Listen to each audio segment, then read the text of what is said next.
दीवारों पर पड़े गोलियों के ये निशान पाकिस्तान की करतूत बताने के लिए काफी हैं। तस्वीरें जम्मू के अरनिया सेक्टर की हैं। रात को जब लोग सो रहे थे तभी पाकिस्तान की तरफ से हुई अंधाधुंध फायरिंग में निर्दोष गांव वालों को अपनी जान गंवानी पड़ी।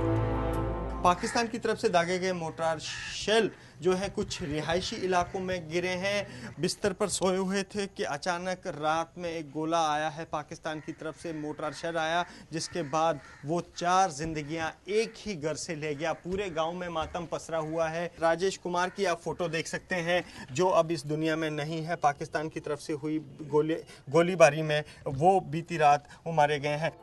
एक तो सीज फायर का उल्लंघन करके पाकिस्तान ने 5 बेगुनाहों की जान ले ली और अब उल्टे आरोप लगा रहे हैं कि भारतीय सेना की फायरिंग में उनके 4 लोगों की जान गई है। इससे पहले जो हुआ तो दशहरे के दिन हुआ था, 3 दिन पहले, और फिर ईद के दिन हुआ। ये उसमें कुछ नए तरह के टेंट दिखते नजर आ रही है।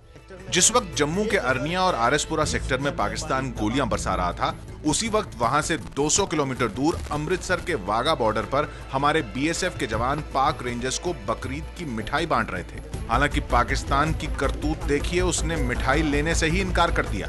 पाक रेंजर्स हैं, उन्होंने मिठाई देने को डिक्लाइन किया है, तो उनके जवाब में हमने भी अपनी तरफ से आज स्वीट्स उनको प्रेजेंट नहीं किए। जम्मू में शिव सैनिकों ने प्रदर्शन कर पाकिस्तान की करतूत का विरोध जताया है, लेकिन कांग्रेस ने हमला करते हुए ट्विटर पर लिखा है कि बहुत हुआ सीमा पर वार, कुछ तो करिए मोदी सरकार। लेकिन सरकार पाकिस्तान को सिर्फ भारत में बदलाव की दुहाई दे रही है।